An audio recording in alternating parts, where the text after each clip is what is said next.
오늘은 로마서 14장 13절로 21절의 말씀을 가지고 하나님 나라의 참된 특성이라는 제목으로 함께 은혜 받기를 원합니다. 이 로마서 14장 17절은 유명한 역사적인 본문이 되는 구절입니다.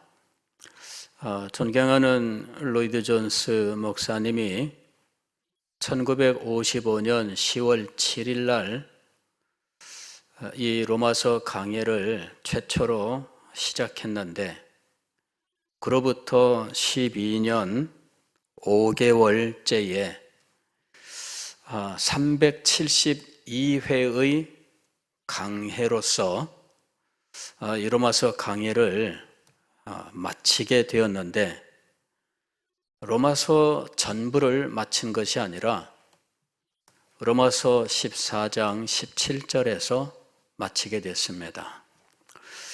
그 뒤에 부분들이 중요하지 않아서 거기서 중단한 것이 아니고 사실은 암으로 인해서 목회를 더 이상 할 수 없어 은퇴하게 되었기 때문에 결국 372회로 로마서 강해를 마치게 되었다는 것입니다. 그래서 로마서 14장 17절까지 강해를 하고 그 뒤로는 강해가 없는 상황이지요. 아마 이 372회 로마서 14장 17절까지 아마 이 강해를 아마 거기까지는 하고 마치려고 아마 한 것으로 보입니다.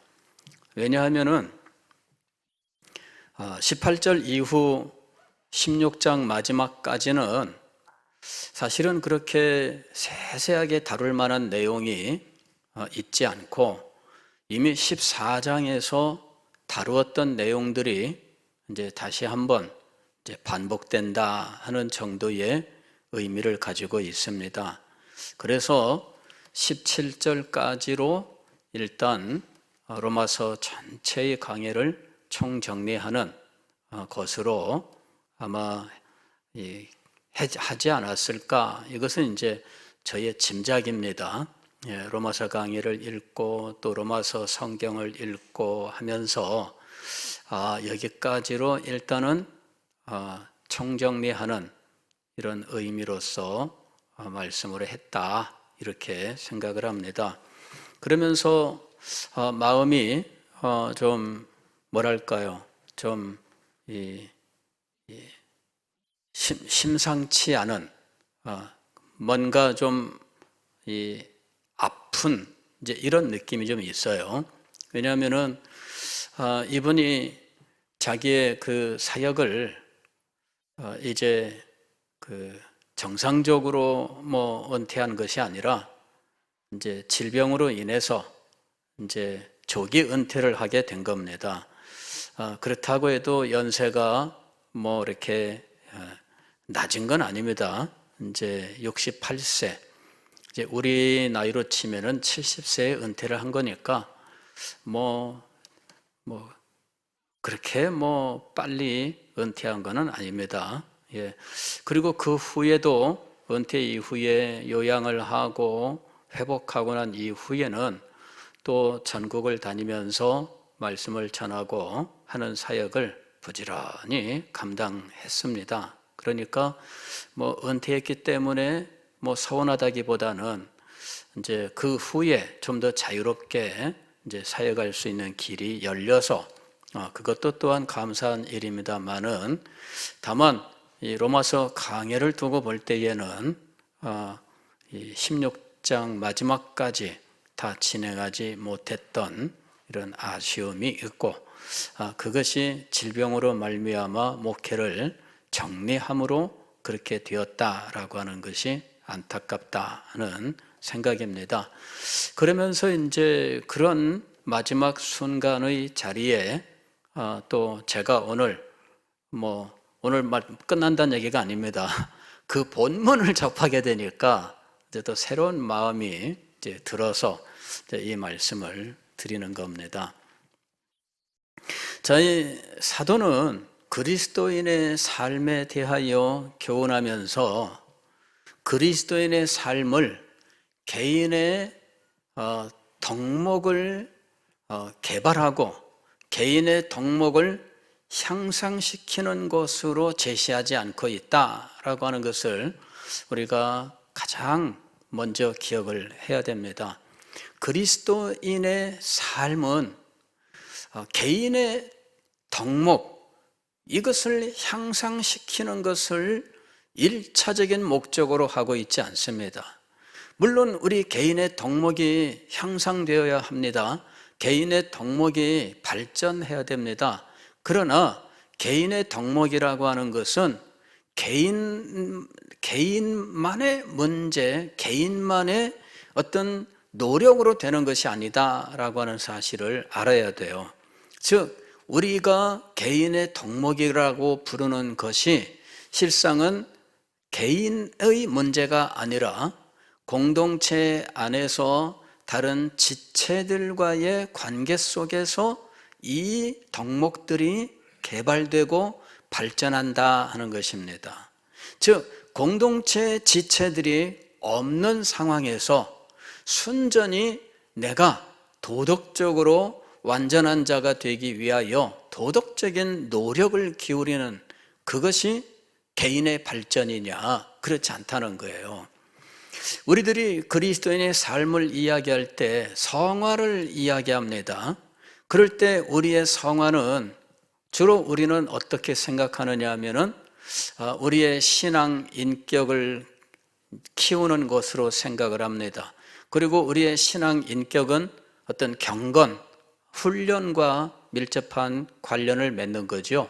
그래서 우리들이 경건의 훈련을 하고 이 경건의 훈련은 주로 개인적인 것으로 생각을 합니다. 경건의 훈련은 주로 개인 기도, 개인 성경 읽기, 개인 성경 묵상, 또 헌신의 삶, 이런 것들과 연관되어 있어요. 이것을 모두 묶어주는 것이 바로 기도이지요. 기도 생활이 성경 읽기, 성경 묵상, 그리고 성경에 순종하는 삶, 그리고 교회를 섬기는 삶, 이런 모든 삶을 하나로 묶어주는 거죠. 그래서 경건하게 되면은 기도를 떠올리게 되어 있습니다. 그런데 여러분, 이것이 그리스도인의 신앙 인격의 핵심인가 하는 것입니다. 물론 핵심이지요. 그러나 이것이 공동체가 없다면 그리스도인의 삶으로서 큰 의미를 가지지 않습니다. 공동체가 없이 이런 경건을 힘쓰는 일들이 있었습니다. 그리고 이것이 하나님을 섬기는 최고의 헌신이라고 생각하는 일들이 있었습니다. 그것이 무엇이냐면은 수도하는 것이었어요. 수도. 과거에 초대교회 때에 수도사들이 있었습니다. 이 수도사들은 하나님을 최고로 섬기기 위하여 속세를 떠나갔습니다. 그리고 사막으로 들어갔습니다. 최초의 수도사라고 하는 이집트의 안토니라고 하는 사람은, 이 사람은 사막으로 들어갔어요. 그리고 사막에서 사람들을 안 만나고 하나님만 바라보는 것으로 평생을 살아갔다는 것이죠. 물론 그 사람의 그 경건이 소문이 나면서 제자들이 찾아오고 그 제자들이 그의 가르침을 따라서 제자들도 역시 수도사의 삶을 살았습니다. 그러나 이렇게 세상을 떠나 수도사로서 사막에서 사람들을 만나지 않고 하나님만 바라보는 것이 참된 그리스도인의 삶이냐, 그리고 그러한 삶을 최고 아름다운 삶이요 거룩한 삶이라고 말할 수 있느냐 하는 것이지요. 어떤 사람은 이 주상성자라고 하는 사람이 있어요. 이 막대기가 기둥을 세워놓고 기둥 위에 올라가서 평생 동안 안 내려온 거예요. 그러니 그 기둥에서 바람이 불던 비가 오던 그 기둥 위에서 살았던 거예요.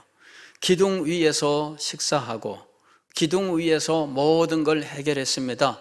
그랬더니 사람들이 이 사람을 최고로 거룩하고 경건한 사람이라고 섬겨 제자들이 몰려들었던 거죠.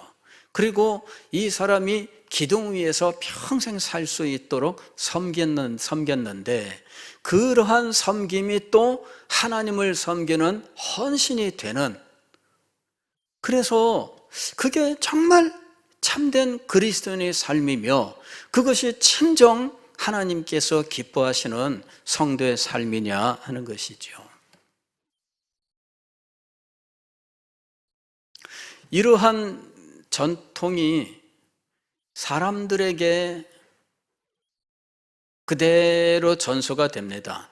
그래서 어거스틴이라고 하는 사람이 왜 세례를 받고 기독교로 확실하게 자기의 삶을 결정하는 것을 머뭇거렸는가?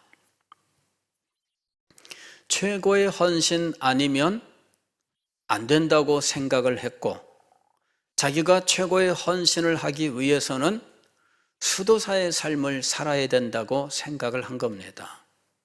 그래서 자기가 가진 욕망이 있는데 수도사의 삶을 살려면 이걸 모두 버려야 하기 때문에 결혼 생활을 버려야 한다. 이것이 어거스틴이 가지고 있던 생각입니다. 결혼 생활을 포기해야 된다. 내가 예수를 믿고 세례를 받으면 그러면 나는 그냥 일반적인 삶을 살지 않고 최고 헌신의 삶, 최고 거룩한 삶을 살아야 되겠다. 그러려면 결혼 생활을 포기해야 되는데 자기가 가진 욕망으로는 이 육신의 정욕을 버릴 수가 없어 결혼 생활을 포기할 수 없다. 그래서 예수 믿는 거를 미루고 미뤄왔었던 거예요. 어거스틴을 존경하고 어거스틴을 높이는 이러한 분위기 속에서 어거스틴에 대하여 그 정확한 내용을 말하는 것이 쉽지가 않습니다. 그러나 말을 해야 됩니다. 그 생각은 잘못된 생각이에요. 이 세상을 떠나야만 하나님을 제대로 섬길 수 있고 세상의 삶을 버려야만 하나님께 거룩하게 사는 삶이라고 생각하는 이와 같은 것들이 초대교회 때에 형성되어 있었던 겁니다. 그리고 이것이 나중에는 수도원 제도라고 하는 것으로 만들어져서 중세 시절에 수도원 제도가 생겼던 거죠. 그래서 수도원에 들어가는 사람들, 수도사가 되기 위해서는 가정도 모든 것을 다 떠나고 수도원에 들어가서 평생 동안 나는 이 수도원에서 살겠습니다. 이렇게 되는 겁니다. 심지어 어떤 사람들은 수도원에 들어가게 되면 나는 평생 동안 말하지 않겠습니다. 이래가지고 말을 안 해요.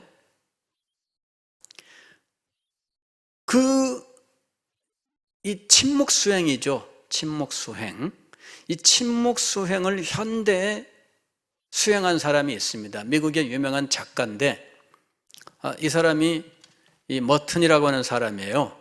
이 사람이 유명한 작가인데 어느 날 수도사로 자기가 삶을 탁 하고 변경합니다.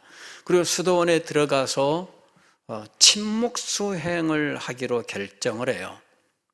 그래서 말을 안 하는 거죠. 말을. 형제들이 그 수도원으로 면회를 왔는데 침묵수행하느라 면회를 거부합니다. 그리고 말을 하지 않고 3년, 5년. 여러분, 그러면 어떻게 될까요? 그러면 사람들이 존경합니다.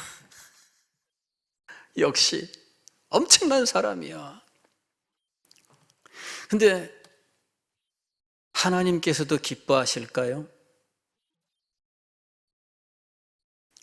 오늘 우리는 하나님을 참되게 섬기는 성도의 삶은 교회 공동체 안에서 이루어진다라는 사실을 알아야 됩니다.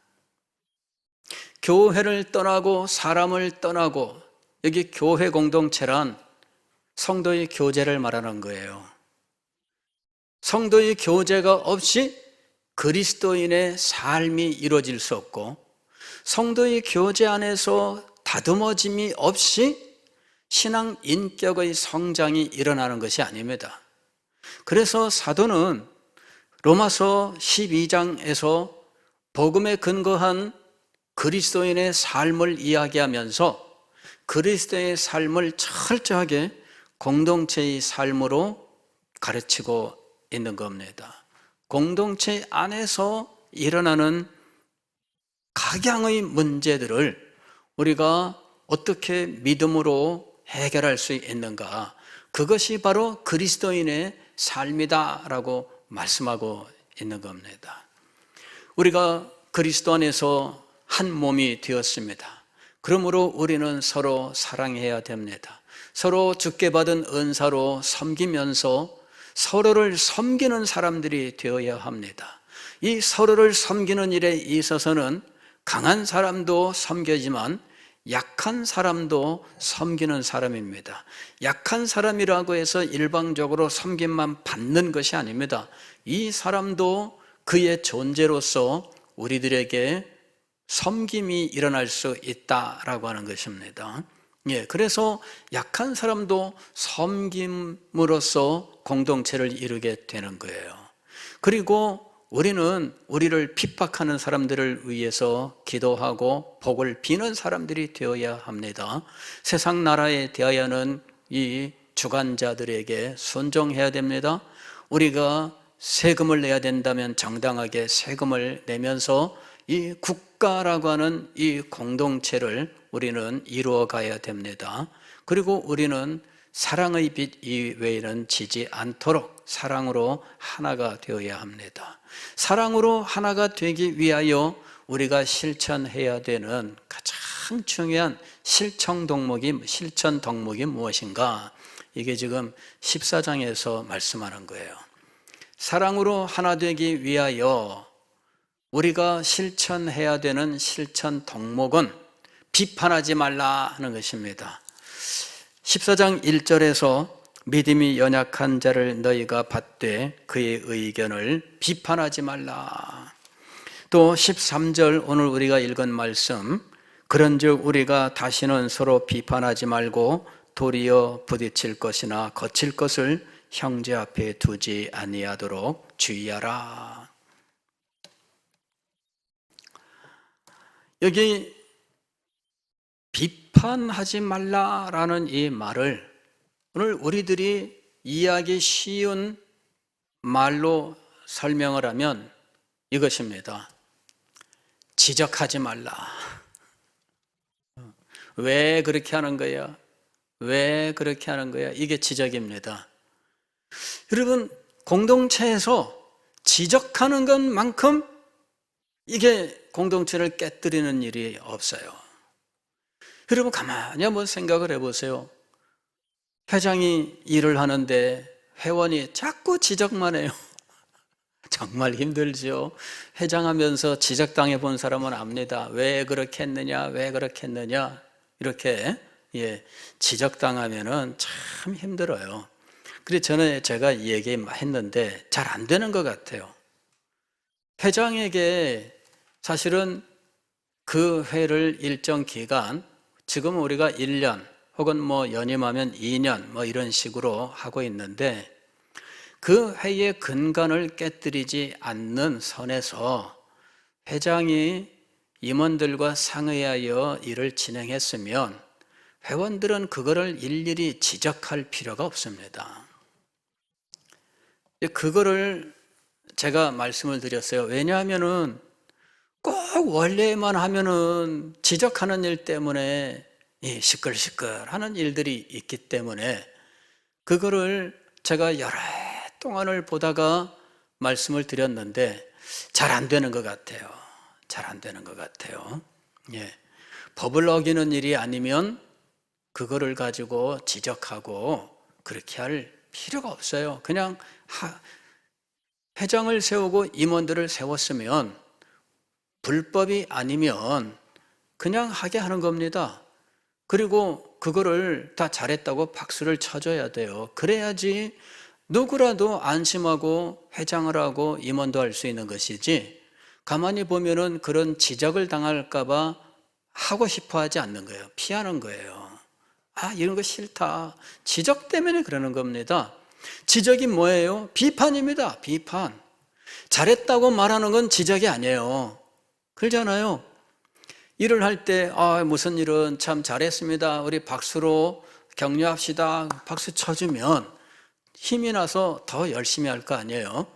그런데 꼭 지적을 한다는 거죠. 그러면 기분이 나빠져요. 그리고 하기 싫어져요. 지가 한번 하라지. 그리고 나도 이제부터 지적할 거야. 이렇게 되는 겁니다. 예.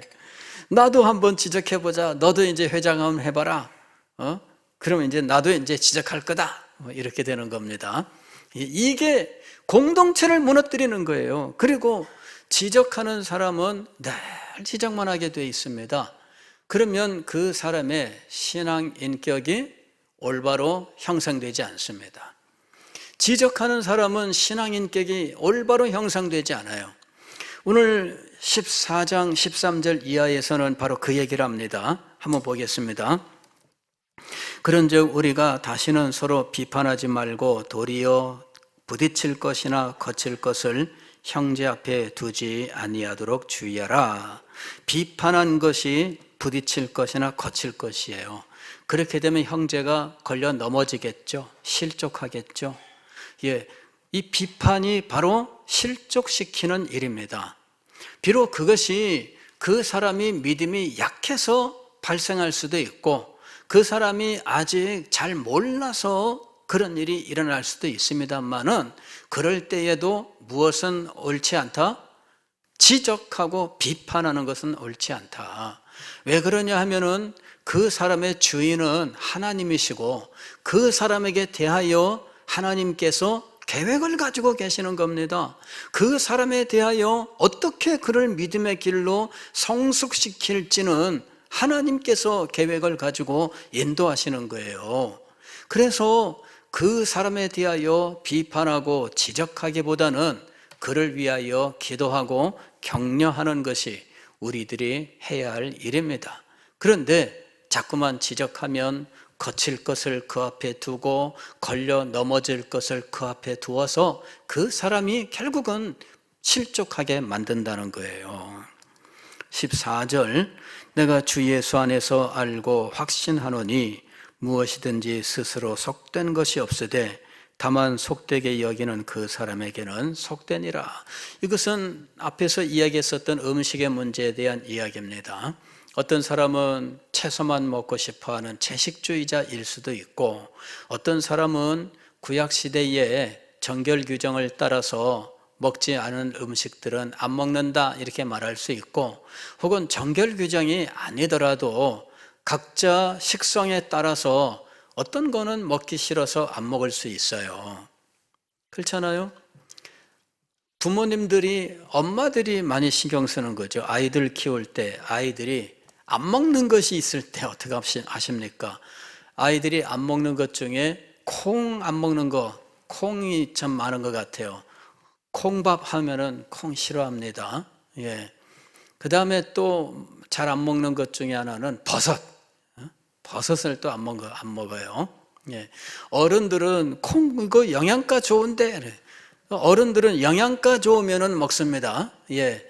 어디 가서 영양가 좋습니다, 건강에 좋습니다 해가지고 영양가 넣고 건강에 좋다는 것만 잔뜩 주면 어때요? 힘듭니다, 여러분. 예. 아이들만 힘든 게 아니라 어른들도 힘들어요. 왜냐하면 영양가 좋고 건강에 좋은 거는 먹기 힘든 것들일 가능성이 커요. 예. 설탕 같은 거는 쉽잖아요. 예. 근데 어떤 사람은 개인적으로 식성에 따라서 어떤 건 싫어할 수 있고, 근데 그걸 밥 먹을 때마다 지적을 해보세요. 그 사람이 같이 밥 먹고 싶겠어요? 밥을 먹고 싶지 않겠어요? 예. 앉으면 맨날 이거 몸에 좋은 건데 왜 안 먹어? 이거 건강에 좋은 건데 왜 안 먹어? 이거 영양가 좋은 건데 왜 안 먹어? 식성도 이상하다. 그런 걸 왜 안 먹냐? 이렇게 하면 어떻게 되겠어요? 안 먹을 수도 있는 거죠.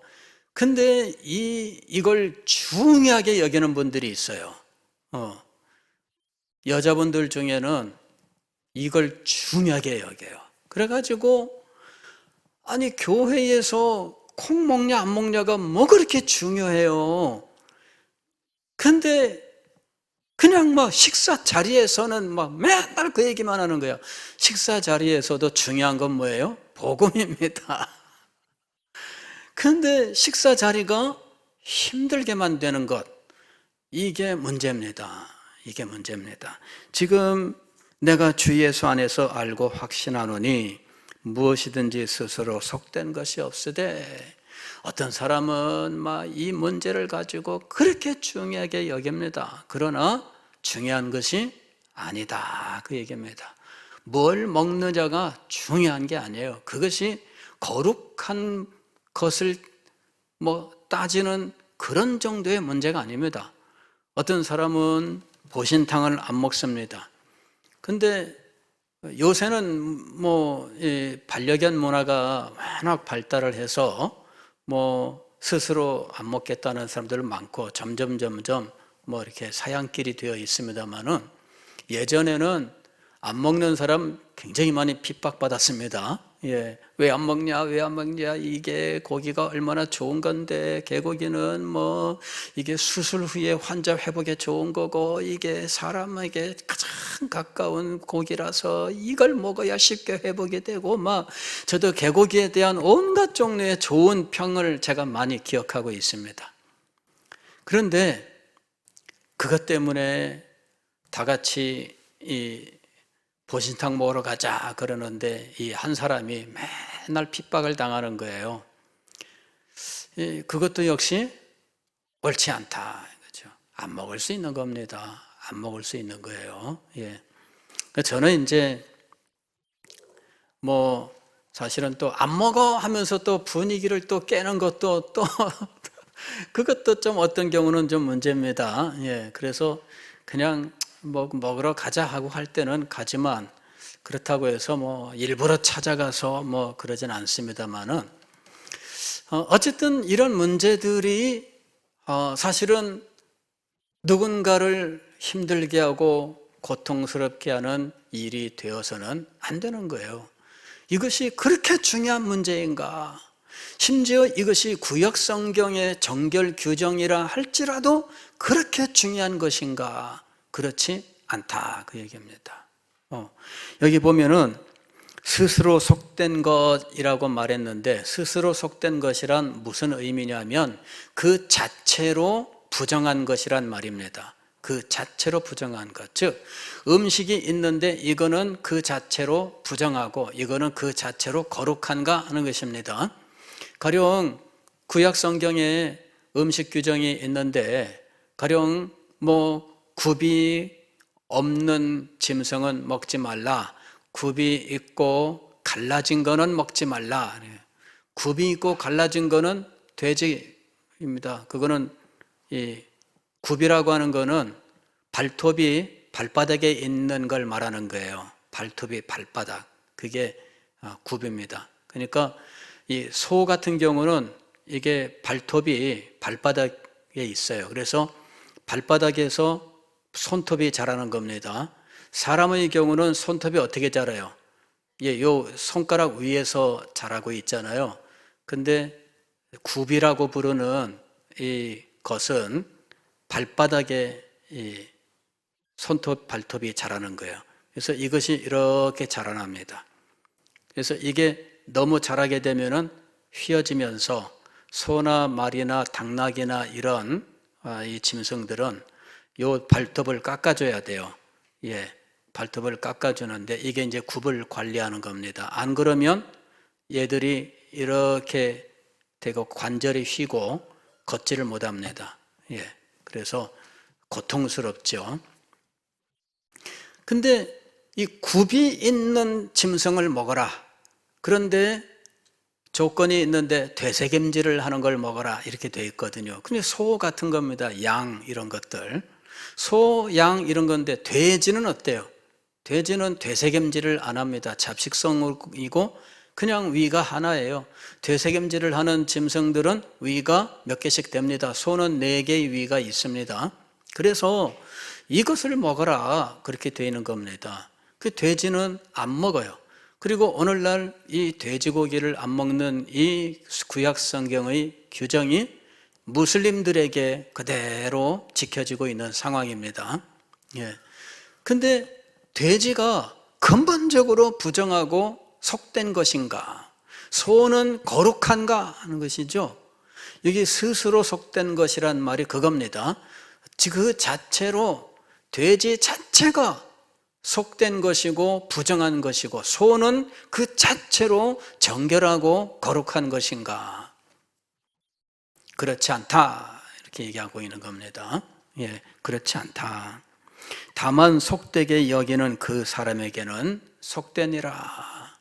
구약시대에 주님께서 율법으로 이 규정을 주셨을 때에는 그 규정을 따라 순종을 하는 것입니다. 그 돼지 자체가 부정해서가 아니라 율법이 그렇게 규정하고 가르치기 때문이에요. 하나님께서 그렇게 가르쳐서 하나님의 백성들에게 순종을 가르친 겁니다. 그들의 삶 속에서 하나님의 말씀을 따라 구별되는 것을 가르치신 거예요.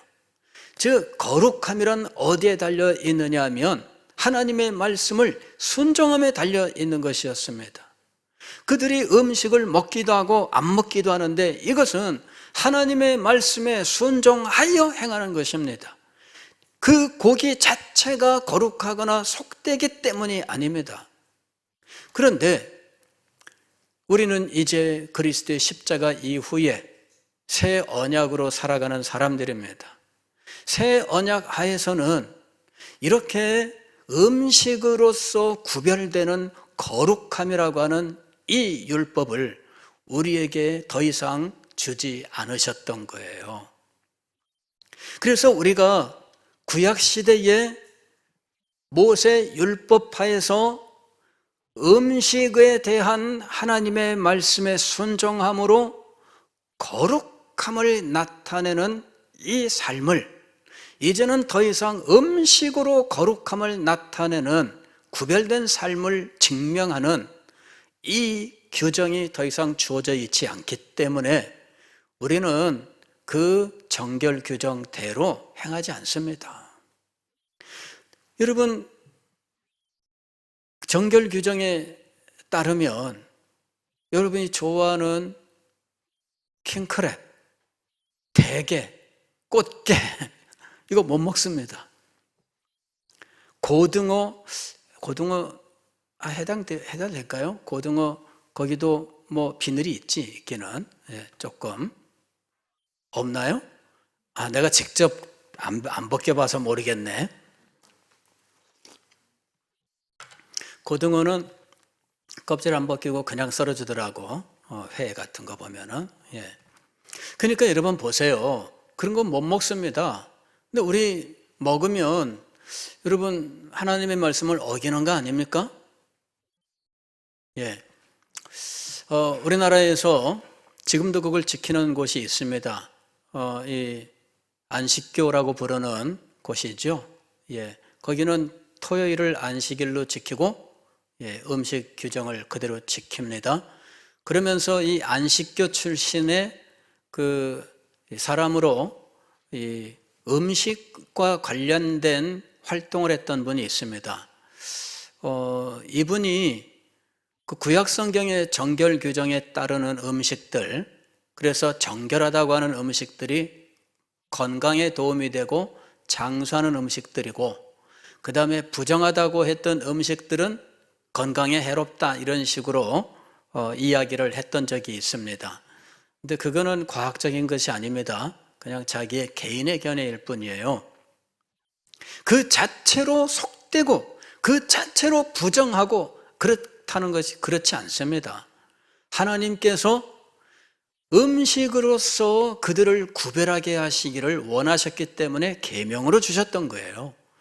그래서 그 계명에 순종함으로 거룩하게 되는 것입니다.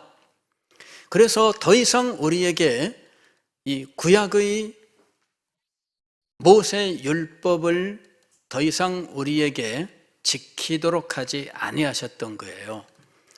그래서 우리가 이 음식 규정을 안 지키는 겁니다. 근데 이 문제가 그렇게 결정적으로 중요한 문제인 것처럼 이걸 가지고 소위 말하면 지적하고 비판한다, 그러면 안 된다는 거예요. 계속 보면 이렇게 되어 있습니다. 만일 음식으로 말미암아 네 형제가 근심하게 되면 이는 네가 사랑으로 행하지 아니함이라. 그리스도께서 대신하여 죽으신 형제를 네 음식으로 망하게 하지 말라. 음식 때문에 망하게 하지 마십시오. 예. 어디 가서 누가 뭐 안 먹는다고 핍박하지 마십시오. 예. 이게 중요한 거예요. 예. 그게 그렇게 결정적으로 중요한 문제가 아니에요. 물론 이거는 있어요. 저도 우리 어머니 돌아가시고 집에서 제가 살림을 했는데 우리 아버지 모시고 형제들 제가 이제 식사하고 이렇게 준비하면 식사를 맛있다 그러면서 맛있게 먹으면 기분이 좋고 맛없다고 짜다 그러면 굉장히 또 화가 나고 짜증나고 맛없다고 안 먹으면 그것도 속상하고 밥상 차렸는데 빨리 안 오면 화가 나고 다 알아요. 우리가 그렇게 돼 있어요. 그래서 결심을 했습니다. 난 앞으로 누가 어떻게 밥을 차려주든 열심히 잘 먹으리라. 그랬는데 많이 실천을 했어요. 많이 실천을 했는데 그게 실천이 쉽지 않습니다. 결혼했는데 서로 간이 달라. 싱겁고 나는 좀 짜다. 먹으면 짠 거는 그래도 그냥 먹는데 싱거운 거는 막 이게 안 받아들이고 이러는 특성들이 좀 있습니다. 그래서 굉장히 그 부분에서 어려움을 겪었어요. 나중에는 이제 조정이 되고 서로 다 맞춰가잖아요. 조정이 되고 이렇게. 근데 참 이게 쉬운 일이 아니거든요. 그래서 이게 그렇게 중요하다면 중요한 문제이지만 그러나 서로 양보할 수 있는 부분이 얼마든지 있다는 거죠. 그래서 맛있다 격려해 주는 것이 이것이 좋은 겁니다. 교회에서도 그래요. 교회에서도 주방에서 음식을 하면 이게 이제 한 달에 한 번씩 바뀌잖아요. 봉사자가. 그러면 사람마다 솜씨도 다르고 입맛도 다르고 여러 가지 면에서 차이가 나요. 한 달에 한 번씩 바뀝니다. 근데 자기 입맛을 끝까지 고집하면서 지적하는 분들이 있어요. 이제 지적하지 마시고 격려하시고 그 다음에 건의를 부드럽게 건의를 하십시오. 그래야지만 그래 서로 힘있게 나갈 수 있지. 안 그러면 음식하는 사람이 지적당하면 짜증나고 화가 나잖아요. 막 팍팍 쌀을 이럴 때도 지금까지 게 뭔데? 막 이렇게 될 거 아닙니까? 이게 부드럽게 되도록 오히려 도와주면서 부드럽게 건의를 하는 게 좋습니다. 도와주지도 않으면서 지적하면 안 좋아요. 이거는 누가 해도 안 좋은 겁니다. 도와주면서 힘들지요 하면서 와서 뭐라도 하나 날라주고 뭐 하나 날라주면 씻어주면서 그러면서 부드럽게 그런데 간을 조금만 신경 쓰면은 참 맛있겠더라 이래야지. 짜더라 이것보다는 조금만 신경 써서 좀 조절해 주면은 참 맛있겠더라 이렇게 이야기를 해줘야죠. 이게 지혜에 속하는 겁니다. 그게 그렇게 결정적으로 중요한 문제가 아니에요. 교회 안에서는 뭐가 중요한가? 여기 보면은 망하게 하지 말라 그러면서 교회 안에서 정말 중요한 건 뭐냐? 17절입니다. 하나님의 나라는 먹는 것과 마시는 것이 아니요. 이게 중요한 게 아닙니다.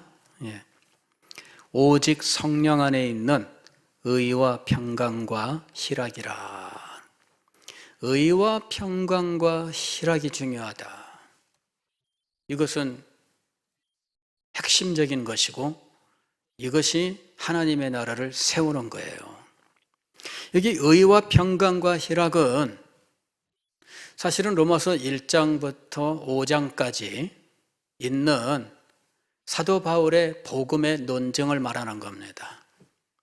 사도 바울이 로마서 1장부터 계속 논증했던 것이 3장까지 논증했던 것이 무엇이냐면은 의에 대한 거예요. 의. 율법의 의, 하나님의 의에 대한 것이었습니다.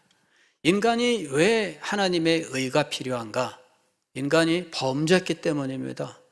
그리고 인간의 범죄는 바로 그의 이 심성, 그의 삶을 통해 나타나는데 1장 18절부터 32절까지의 인간의 모습이 적나라하게 나옵니다. 인간은 그의 불경건, 불의로부터 출발하고 있어요. 인간의 불경건과 불의, 불경건으로부터 인간의 모든 죄악이 나와요. 우상숭배도 불경건으로부터 나오고 도덕적인 타락도 불경건으로부터 나와요. 불경건이라고 하는 것은 하나님을 하나님으로 인정하지 않는 겁니다. 하나님을 알되 하나님을 경외하지 않습니다. 이게 불경건이에요. 즉 하나님을 부인하는 이것이 불경건입니다. 이 불경건으로부터 그의 우상숭배와 도덕적인 타락이 나오는 것이고요. 말로 다 할 수 없는 온갖 종류의 악한 일들이 나옵니다. 인간의 욕망을 따라서 추하고 더러운 모든 것들이 다 불경건으로부터 나오는 겁니다. 남자와 남자가 더불어 여자와 여자와 더불어 온갖 추한 일들이 일어나는 것도 다 불경건으로부터 나오는 거예요. 그리고 율법을 지킨다고 해서 이 문제가 해결되는 것이 아닙니다. 오직 하나님의 의, 예수 그리스도 그분을 믿음으로 그 모든 죄를 대속받아야 되는 것입니다. 이것이 의라고 하는 한 글자가 담고 있는 의미예요. 평강은 하나님과 원수가 되는 겁니다. 하나님의 다스림 통치로부터 반역을 일으킨 것입니다.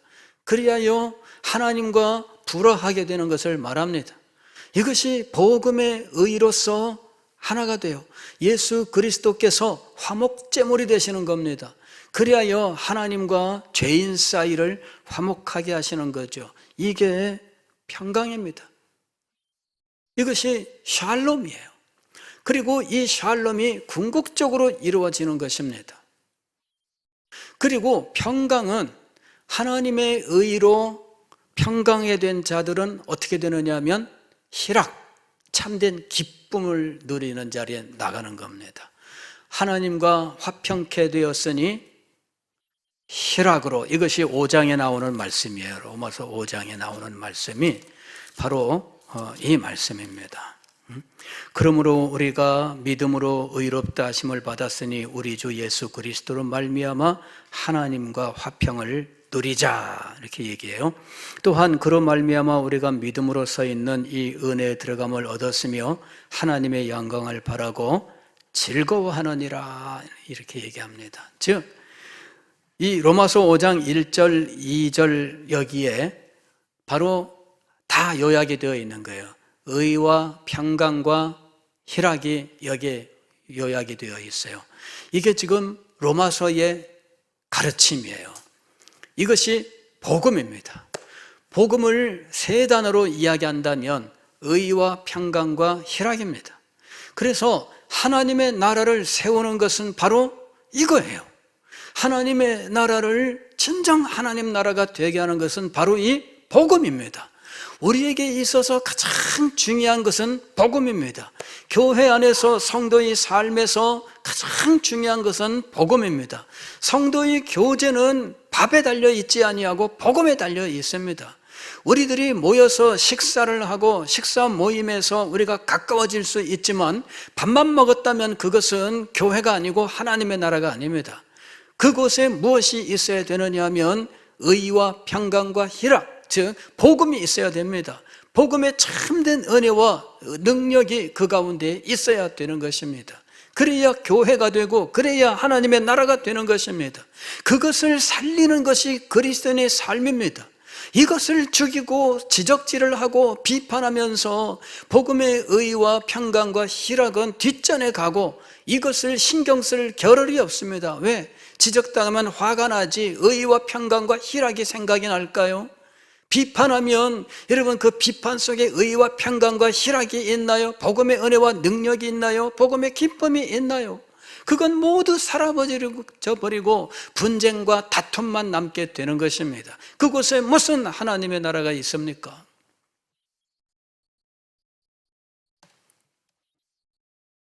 의와 평강과 희락, 단지 의와 평강과 희락이 아니라 성령 안에 있는 그랬습니다. 성령께서 이 모든 것들로 우리 가운데 역사하고 계시는 것입니다. 성령 안에 있는 의와 평강과 희락이 가장 중요한 것입니다. 이것을 살리는 것이 우리의 사명이에요. 우리가 교회를 이룬다면 교회 안에는 무엇이 살아있어야 될까요? 복음이 살아있어야 됩니다. 의와 평강과 희락이라고 하는 이 복음이 살아있어야 되는 겁니다.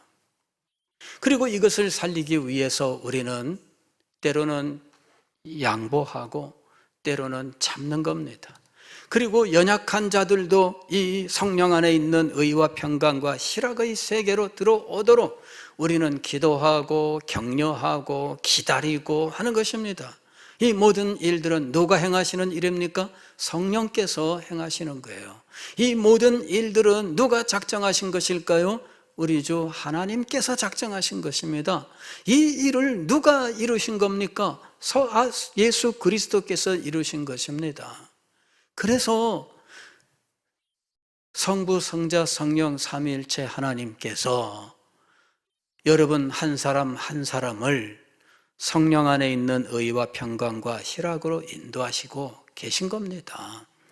각자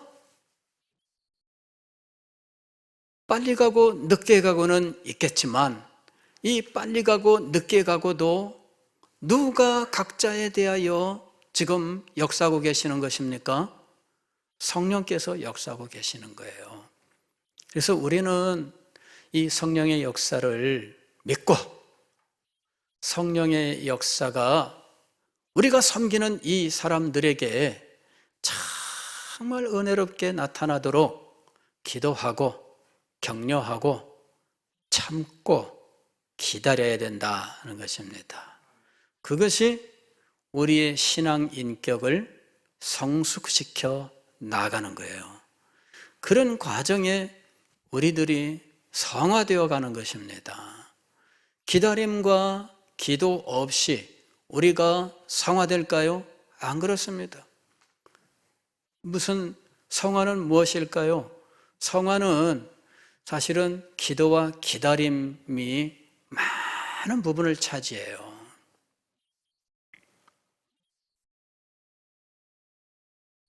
오늘 우리가 거룩한 교회를 이루기 위해서 성도들이 성화되어야 한다면 그 성화는 기다림과 기도로 이루어지고 있다는 사실을 기억해야 됩니다. 비판하지 말라, 지적하지 말라, 기도하라, 기다려라. 그리고 중요한 것은 성령 안에 있는 의와 평강과 희락이다 하는 것입니다. 기도하겠습니다.